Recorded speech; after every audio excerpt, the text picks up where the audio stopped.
بسم اللہ الرحمن الرحیم۔ قرآن کریم کے سمندر میں غوطہ زنی ہمیشہ ایک منفرد تجربہ ہوتا ہے۔ بے شک آج ہم ایک ایسے موضوع پر بات کر رہے ہیں جو صدیوں سے انسانی ذہن کو متجسس رکھے ہوئے ہیں، قرآن میں روح کا تصور۔ جی، بہت اہم موضوع ہے۔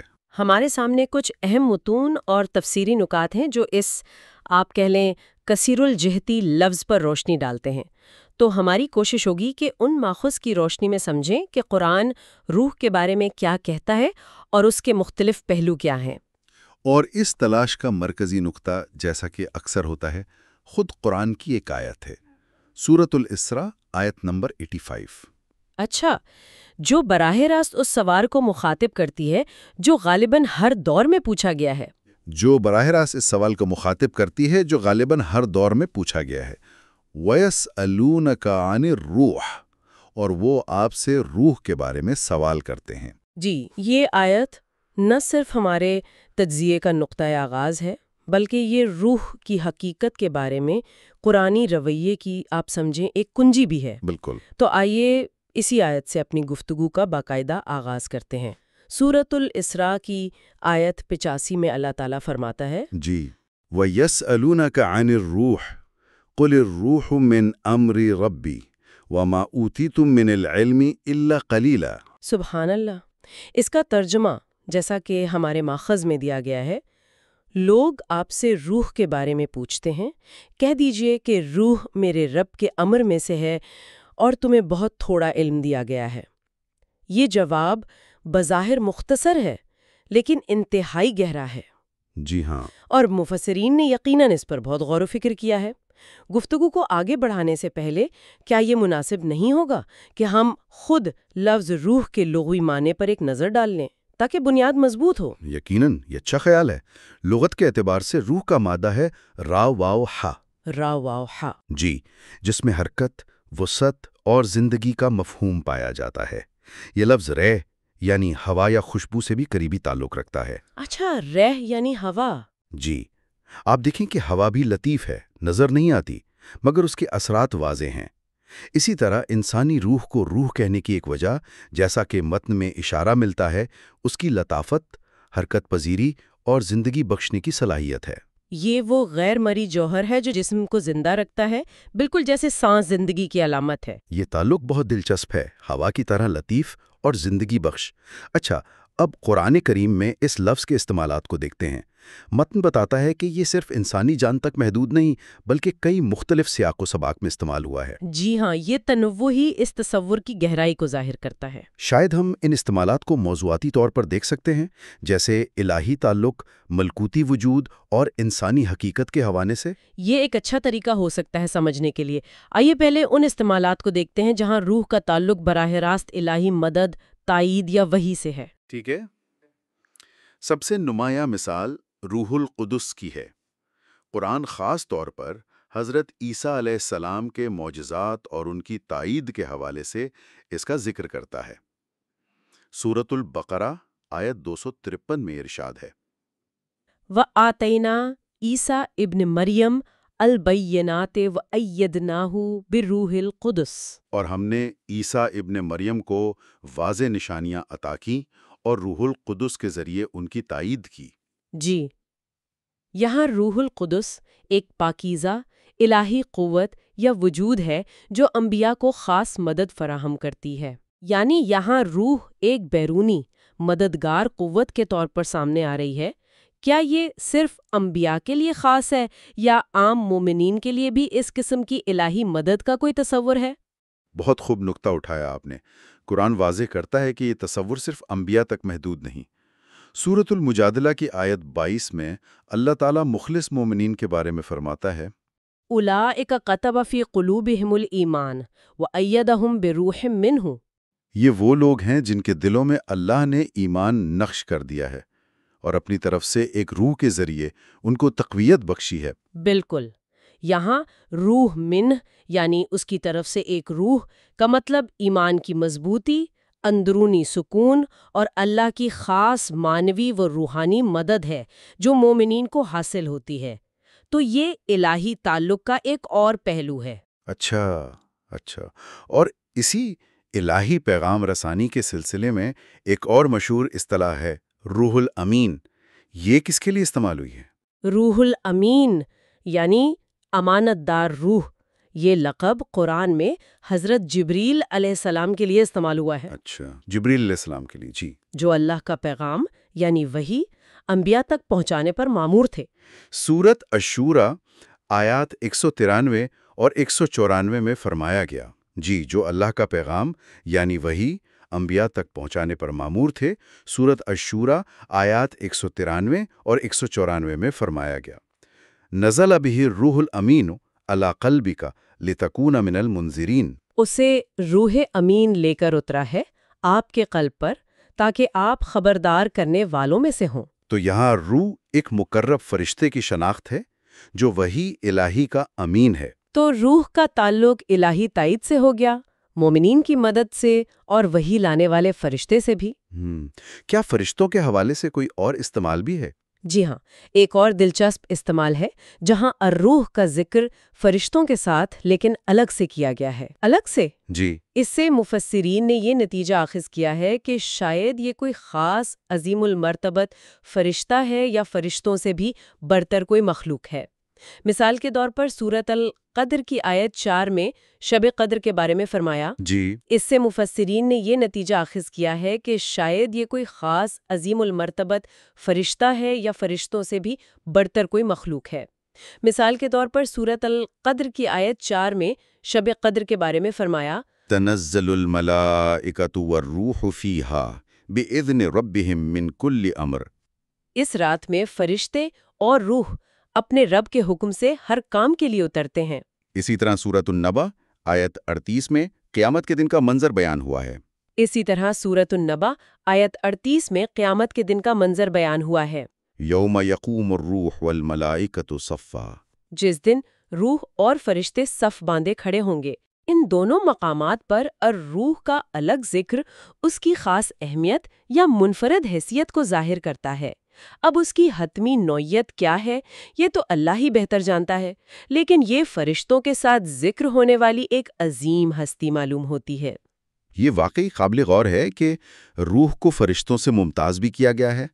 اچھا، الہی تعلق اور ملکوتی وجود کے بعد کیا خود وحی یا قرآن کو بھی روح کہا گیا ہے؟ بالکل، یہ 5واں اہم استعمال ہے جو ہمارے ماخذ میں مذکور ہے۔ سورۃ الشورى کی آیت 52 میں اللہ تعالیٰ نبی اکرم صلی اللہ علیہ وآلہ وسلم سے مخاطب ہو کر فرماتا ہے، بالکل۔ یہ 5واں اہم استعمال ہے جو ہمارے ماخذ میں مذکور ہے۔ سورۃ الشورى کی آیت 52 میں اللہ تعالیٰ نبی اکرم صلی اللہ علیہ وآلہ وسلم سے مخاطب ہو کر فرماتا ہے، وَكَذَلِكَ أَوْحَيْنَا إِلَيْكَ رُوحًا مِّنْ أَمْرِنَا۔ اور اسی طرح ہم نے اپنے امر میں سے ایک روح آپ کی طرف وحی کی۔ جی، یہاں وحی یعنی قرآن یا الہی تعلیمات کو روح کہا گیا ہے۔ اس کی وجہ شاید یہ ہے کہ جس طرح جسمانی روح جسم کو زندگی دیتی ہے، اسی طرح وحی دلوں اور معاشروں کو روحانی اور اخلاقی زندگی عطا کرتی ہے۔ یہ گویا مردہ دلوں کے لیے زندگی کا پیغام ہے۔ سبحان اللہ! یہ تو روح کے تصور کی وسعت کو ظاہر کرتا ہے۔ مدد، فرشتہ، وحی۔ اب ہم آتے ہیں اس معنی کی طرف جو شاید سب سے زیادہ عام فہم ہے، یعنی انسانی روح۔ اس کا ذکر قرآن میں کیسے آیا ہے؟ یہ چھٹا اور شاید سب سے بنیادی استعمال ہے، خاص طور پر انسان کی تخلیق کے ضمن میں۔ اچھا، حضرت آدم علیہ السلام کی تخلیق کا ذکر کرتے ہوئے اللہ تعالیٰ فرماتا ہے سورۃ السجدہ آیت 9 میں، حضرت آدم علیہ السلام کی تخلیق کا ذکر کرتے ہوئے اللہ تعالیٰ فرماتا ہے سورۃ السجدہ آیت 9 میں، ثم سواہ ونفخ فیہ من روحہ، پھر اس بشر کو درست کیا اور اس میں اپنی روح میں سے پھونکا۔ اور سورۃ الحجر آیت 29 میں فرشتوں کو حکم دینے سے پہلے فرمایا، اور سورۃ الحجر آیت 29 میں فرشتوں کو حکم دینے سے پہلے فرمایا، فَإِذَا سَوَّيْتُهَا وَنَفَخْتُ فِيهِ مِن رُوحِي فَقَعُوا لَهُ سَاجِدِينَ، پھر جب میں اسے پوری طرح بنا لوں اور اس میں اپنی روح پھونک دوں تو تم سب اس کے لیے سجدے میں گر پڑنا۔ یہاں نفخ روح یعنی روح پھونکنے کا عمل انسان کو وہ شرف عطا کرتا ہے جس کی بنا پر وہ مسجود ملائک بنا۔ جی ہاں۔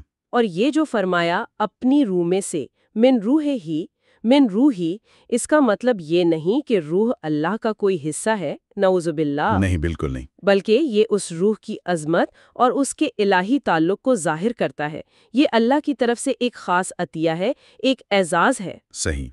یہ تمام استعمالات سننے کے بعد اب جب ہم سورۃ الاسراء کی آیت 85 پر واپس جاتے ہیں وَيَسْأَلُونَكَ عَنِ الرُّوحِ، تو زیادہ امکان کس روح کے بارے میں سوال کا لگتا ہے؟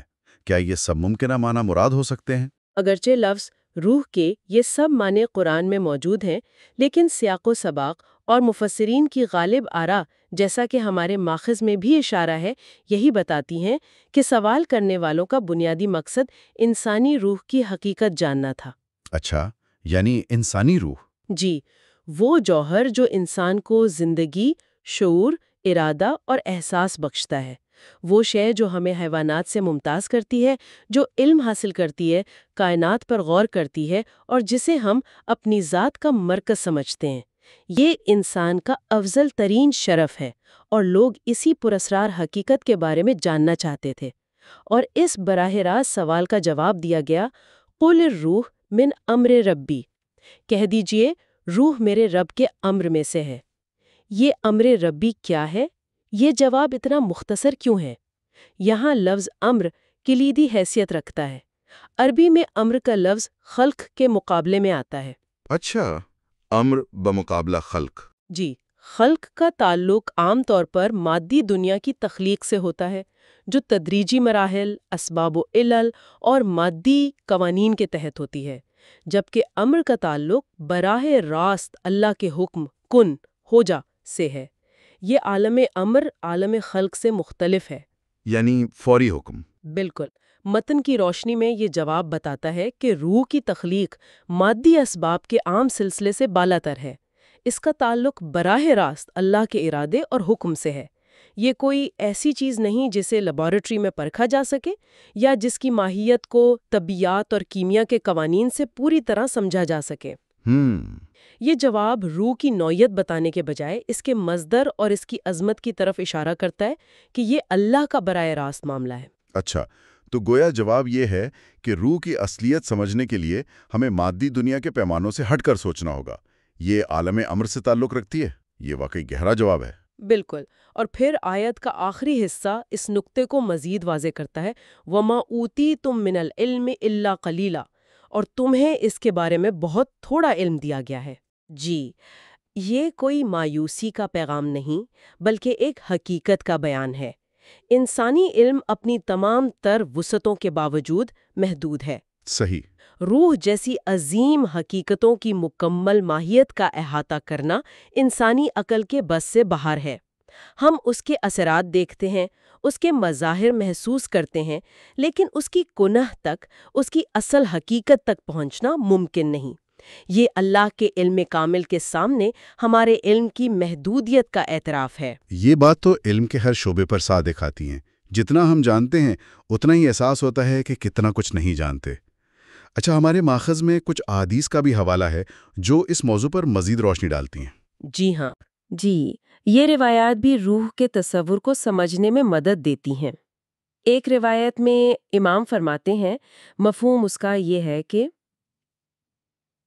یہ روایات بھی روح کے تصور کو سمجھنے میں مدد دیتی ہیں۔ ایک روایت میں امام فرماتے ہیں، مفہوم اس کا یہ ہے کہ انما الروح خلق من خلقہ لہ بصر وقوۃ وتأیید یجعلہ فی قلوب الرسل والمؤمنین۔ اچھا، بے شک روح اللہ کی مخلوقات میں سے ایک مخلوق ہے جو بصارت یا بصیرت، قوت اور تائید رکھتی ہے۔ اللہ اسے رسولوں اور مومنوں کے دلوں میں رکھتا ہے۔ یعنی روح بھی ایک مخلوق ہے؟ جی، ایک مخلوق کہا گیا ہے، لیکن ایک خاص قسم کی مخلوق جو ادراک رکھتی ہے، طاقت رکھتی ہے اور الہی تائید کا ذریعہ بنتی ہے۔ یہ پہلے ذکر کردہ مومنوں کی تائید والی معنی سے بھی جڑتی ہے۔ صحیح۔ اور دوسری روایت؟ دوسری روایت میں فرمایا گیا، اس کا مفہوم ہے، اس کا مفہوم ہے، روحی من الملکوت من القدرت، وہ روح عالم ملکوت سے ہے اور قدرت الہی کا ایک مظہر ہے۔ جی۔ عالم ملکوت عام طور پر عالم غیب یا غیر مادی کائنات کے لیے استعمال ہوتا ہے جو عالم شہادت یا مادی دنیا کے مقابلے میں ہے۔ یہ روایت پھر سے روح کے غیر مادی، لطیف اور الہی مصدر اور عالم امر والے تصور سے ملتا جلتا پر زور دیتی ہے اور اسے اللہ کی قدرت کا ایک نشان قرار دیتی ہے۔ یہ روایات بھی قرآنی آیت قل الروح من امر ربی کی تشریح ہی معلوم ہوتی ہیں۔ اچھا، ماخذ میں ایک تاریخی پس منظر کا بھی ذکر ہے کہ یہ سوال پوچھنے والے کون تھے اور ان کا مقصد کیا تھا۔ ہاں، یہ تاریخی پہلو بھی دلچسپ ہے۔ روایات کے مطابق یہ سوال مشرکین مکہ نے نبی اکرم صلی اللہ علیہ وآلہ وسلم سے پوچھا تھا۔ مشرکین مکہ نے؟ جی، لیکن اس کی ترغیب انہیں مدینہ کے اہل کتاب یعنی یہودیوں نے دی تھی۔ اچھا۔ انہوں نے مشرکین سے کہا تھا کہ وہ محمد صلی اللہ علیہ وآلہ وسلم سے 3 سوال پوچھیں، جن میں سے ایک روح کے بارے میں تھا۔ اہل کتاب کا خیال تھا کہ اگر وہ روح کی تفصیلات بتانے لگیں تو وہ سچے نبی نہیں، کیونکہ ان کی کتابوں کے مطابق بھی روح کا علم اللہ کے خاص علم میں سے ہے، جس کی پوری تفصیل نہیں بتائی گئی۔ اچھا، تو یہ ایک طرح کا امتحان تھا۔ اور جب آپ صلی اللہ علیہ وآلہ وسلم نے یہ جواب دیا کہ روح امر ربی میں سے ہے اور تمہیں تھوڑا علم دیا گیا ہے، تو اس کا کیا اثر ہوا؟ یہ جواب ان کی توقعات کے عین مطابق تھا، مگر ایک مختلف انداز میں۔ یہ نہ تو مکمل خاموشی تھی اور نہ ہی غیر ضروری تفصیلات۔ یہ ایک مختصر، جامع اور پرمعنی جواب تھا۔ بالکل۔ جس نے روح کی عظمت، اس کے الہی تعلق اور انسانی علم کی حدود تینوں پہلوؤں کو واضح کر دیا۔ اس نے سوال کرنے والوں کو حیران بھی کیا اور سوچنے پر بھی مجبور کیا کہ یہ جواب کسی انسانی علم کا نتیجہ نہیں ہو سکتا، بلکہ یہ وحی الہی ہی ہے۔ یہ پورا منظرنامہ تو خود قرآن کے جواب کی معجزانہ نوعیت کو واضح کرتا ہے۔ تو اب اگر ہم اس ساری گفتگو کو سمیٹنا چاہیں تو کلیدی نکات کیا ہوں گے؟ سب سے پہلی بات تو یہ کہ قرآن میں روح ایک وسیع المعنی لفظ ہے۔ یہ الہی مدد کے معنی میں بھی ہے، جیسے روح القدس، مومنین کی تائید۔ صحیح۔ مقرب فرشتے کے معنی میں بھی، جیسے روح الامین یا دیگر الروح۔ خود وحی الہی کے معنی میں بھی، اور سب سے اہم انسانی جان یا جوہر حیات کے معنی میں بھی استعمال ہوا ہے۔ جی۔ دوسرا اہم نقطہ سورۃ الاسراء کی آیت سے نکلتا ہے کہ انسانی روح کی حقیقت اللہ کے امر سے تعلق رکھتی ہے۔ یہ مادی تخلیق کے عام قوانین سے ماورا ہے اور اس کا براہ راست تعلق اللہ کے حکم سے ہے۔ ٹھیک۔ تیسرا، اسی آیت میں واضح کیا گیا کہ روح کی مکمل ماہیت کا علم انسانی دسترس سے باہر ہے۔ وَمَا أُوتِيتُم مِّنَ الْعِلْمِ إِلَّا قَلِيلًا۔ یہ ہمیں اپنی علمی حدود کا ادراک دلاتا ہے۔ بالکل۔ اور یہ سمجھنا ان تمام لوگوں کے لیے اہم ہے جو علم کی گہرائیوں میں اترنا چاہتے ہیں۔ یہ جاننا کہ کہاں ہمارے علم کی حد ختم ہوتی ہے اور کہاں الہی امر کا دائرہ شروع ہوتا ہے، یہ خود ایک بہت بڑی دانائی ہے۔ یقیناً۔ قرآن ہمیں غور و فکر کی دعوت دیتا ہے، لیکن ساتھ ہی یہ بھی بتاتا ہے کہ کچھ راز ایسے ہیں جن کی کناہت تک پہنچنا صرف خالق کائنات کے لیے ہی ممکن ہے۔ یقیناً۔ اور یہ ہمیں اس گفتگو کے اختتام پر ایک غور طلب نقطے کی طرف لے جاتا ہے جو براہ راست ہمارے ماخذ سے جڑا ہے۔ جی۔ متن نے امر اور خلق کے فرق پر زور دیا۔ اگر ہماری اصل حقیقت، ہماری روح، عالم خلق کی تدریجی مادی تخلیق کے بجائے عالم امر سے یعنی اللہ کے براہ راست حکم سے وجود میں آئی ہے، تو یہ ہمارے اور ہمارے خالق کے درمیان تعلق کی نوعیت کے بارے میں کیا اشارہ دیتا ہے؟ کیا یہ اس بات کی طرف اشارہ نہیں کہ انسان کا تعلق محض مادی نہیں بلکہ اس سے کہیں زیادہ گہرا، لطیف اور براہ راست الہی ہے؟ یہ سوال واقعی مزید غور و فکر کی دعوت دیتا ہے۔ اگر ہماری اصل امر رب سے ہے تو شاید ہماری زندگی کا مقصد بھی اسی امر سے ہم آہنگ ہونا اور اس الہی تعلق کو سمجھنا اور مضبوط کرنا ہے۔ یہ ایک ایسا نقطہ ہے جس پر ہر کوئی اپنی ذات میں غور کر سکتا ہے۔